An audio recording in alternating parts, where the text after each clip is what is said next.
13 Lectures on General History of China by Liu Zheng. Chapter 10. The Ming Dynasty. During the Ming Dynasty, 1368 to 1644 AD, the imperial authority was consolidated and developed further. In politics, the rulers of the Ming dynasties strengthened their dictatorship. Emperor Taizu of Ming intensified monarchical control over all aspects of government, so that no other group could gain sufficient power to overthrow him. 1. The further consolidation of imperial authority and the disadvantages of the political system. Zhu Yuanzhang abolished the chancellor system and led the 6 ministers himself. However, this strengthening of imperial authority resulted in institutional inefficiency and corruption. As a result, the seizure of power by tyrannical high officials or the eunuchs caused political collapse in the Ming dynasty. The Ming dynasty introduced a system whereby a cabinet had the duty of drafting the emperor's responses to the memoranda.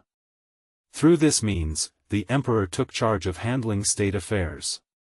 However, the eunuchs had started to restrict the performance of Piao Ni of the cabinet since Emperor Yizong of Ming. Relying completely upon the advice of the eunuch, Emperor Yingzong of Ming directed and lost the Battle of Tumu Fortress against the Mongols during his first reign. Later, with the eunuch's help, he reinstated his reign by means of a palace coup, after which the tyrannical eunuch power dominated the imperial court of the Ming dynasty. By reading memoranda and commanding ministers, the eunuchs and not the emperor handled the affairs of state and became the intermediaries between the aloof emperor and his officials. With the purpose of gaining control over the officials, the emperor appointed eunuchs to manage spying institutions such as the Dongchang, Xichang, and imperial military secret police. Following the execution of Chancellor Hu Weiyong, died in 1380, at the beginning of the Ming dynasty, Emperor Taizu abolished the secretariat and prohibited his successor from appointing a chancellor. The Grand Secretariat, originally a secretarial institution that assisted the emperor with administrative paperwork, was instituted. The Grand Secretariat drew its members from the Hanlin Academy. The Grand Secretary, a top-ranking, non-functional civil service post, was the head of the Grand Secretariat. Considered as part of the imperial authority in the era of Emperor Jiajing and Emperor Wanli, the Grand Secretary, for example, Yan Song, 1480 to 1567 AD, who served in the reign of Emperor Jiajing, and Zhang Juzheng, 1525 to 1582 AD, who served in the reign of Emperor Wanli, were influential secretaries. Nevertheless, the Secretariat was a coordinating agency indifferent from the Secretariat in previous dynasties. The Hanlin Academy was responsible for editing and proofreading history books and materials. In the Ming dynasties, the Hanlin Academy had the unique duty of training the qualified officials. Most of high officials ranging from the ministers, the grand secretaries, to the grand counselors were promoted from the Hanlin Academy. It was said that nobody could enter into the Hanlin except for those who had graduated as Jinshi in the imperial examination, while nobody could enter the Grand Secretariat except the scholars in Hanlin Academy. Similar to the Hanlin Academy, the Zhan Bureau was established to educate the crown princes in the Ming dynasty. In addition, there were 6 supervising secretaries in the central government and the imperial supervisors who were sent to each of 13 supervision districts. The administrative bureau, Tongzhengxi, emerged in the Ming dynasty and was responsible for submitting petitions and memoranda to the emperors. Meanwhile, the Grand Secretariat took over the duty of submitting memoranda. The important memoranda were even handed in to the emperors without the transfer by the Grand Secretariat. 2. Judicature in Ming dynasty.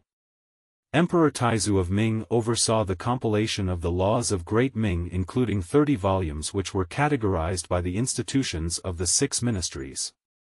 The regulations were first of all added into the code. An administrative code, the Code of the Ming dynasty, was laid out in the 15th year of the era of Emperor Xiaozong of Ming. With the development of the feudal legal system, the regulations played a more and more important role in the Ming dynasties. Emperor Taizu laid great emphasis upon the Code of the Great Ming, which must be intact as they were the traditional laws.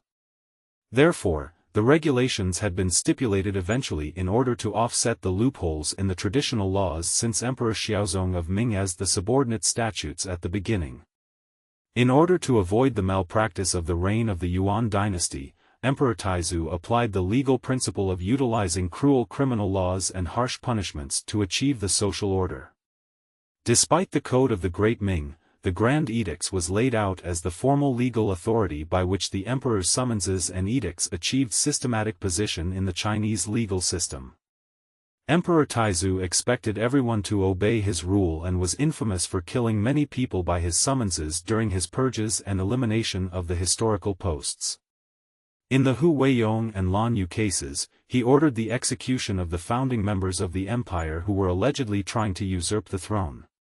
In the official documents case, all of the provincial and prefectural governors and their underlings involved were decapitated or exiled because the emperor doubted the veracity of the financial documents handed up from local governments. In addition, the Ming Dynasty invented the punishment of flaying in the court, a penalty inflicted upon those who dared to criticize the emperors. More than one official suffered this cruel and shamed punishment in the Ming Dynasty. The Dali Temple was the judicial institution which tried the cases on the appeal that had been heard and decided by the Ministry of Justice or the judiciaries of provincial government. The three judicial institutions of the Ming were the Dali Temple, the Ministry of Justice which was responsible for hearing the important cases, and the Supervision Institution which had the duty of supervising the judiciary. The Ming provincial bureaucracy contained three divisions: the Command Division for the military, the Administration Division for civil affairs, and the Punishment Division for surveillance. Without having jurisdiction over one another, these three divisions fell under the control of the central government. In the middle and later stages of the Ming Dynasty, the provincial administrations were monitored by the circuit governor, who was dispatched by the central government to avert the conflicts that might arise between the three divisions. With the development of the system of the circuit governors, the Administration Division and the Punishment Division evolved gradually to the subdivisions of the circuit governors. In addition, the Ming central government dispatched the governors general to coordinate local military governance. 3 Imperial examinations in Ming Dynasty. The imperial examination was the major mechanism by which the central government and local governments captured the elites during the Ming eras. The Ming imperial examination took place every 3 years and had 3 levels: the provincial level examinations, the national level examinations, and the imperial court examinations.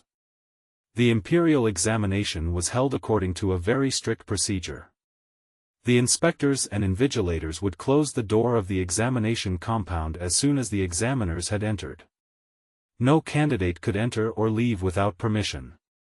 No materials would be allowed to be taken into the compound without first being checked by the inspectors and invigilators. The candidates in the provincial level examination would be physically searched one by one when they entered the compound. This search procedure was incorporated into the national level examination during the reign of Emperor Jiajing. The graduates of the imperial court examination were called Jinshi and were divided into 3 classes. The graduates who ranked in the first class in the imperial court examination were granted the title of Imperial Scholar, Jinshi GD. The Jinshi who ranked first overall was called Zhuang Yuan, the Jinshi who ranked second overall was called Bang Yan, and the Jinshi who ranked third overall was called Tan Hua. The graduates who ranked second class in the imperial court examination were granted the title of Jinshi Chu Shen, immediately after the Tan Hua. The remaining graduates in the imperial court examination were named as Tong Jin Shi Chu Shen. In the Ming Dynasty, the selection of civil service officials was administered by the Ministry of Personnel and the selection of military officers was administered by the Ministry of Defense.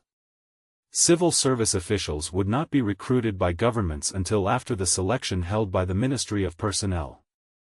In general, those who graduated as imperial scholars, Jinshi, were appointed to the sinecures in the central government or to the busy positions in local governments. For cities and life in the Ming Dynasty. By the middle of the Ming Dynasty, 1368–1644 AD, cities experienced an unprecedented boom in population and development. In the Ming Dynasty, some historic cities from the Song and Yuan dynasties regained their previous glory and prosperity.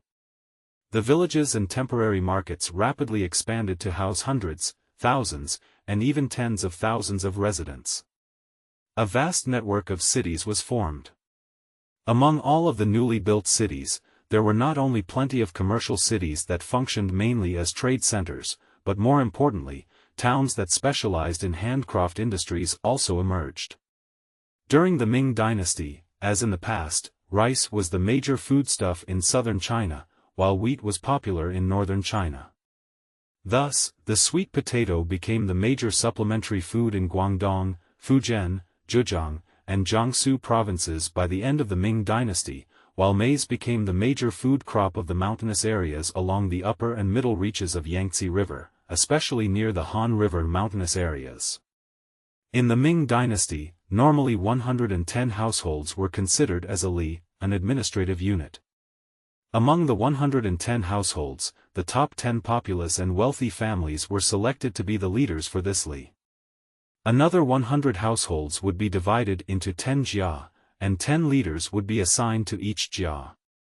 The li and jia leaders were responsible for registering the amount of land and population numbers as well as for collecting taxes.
在本节目结束之前，如果您感到满意，请订阅本频道。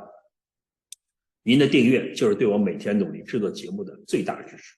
让我们一起传播真相，了解世界和中国真实的历史文化和现实政治的进程。谢谢大家观看。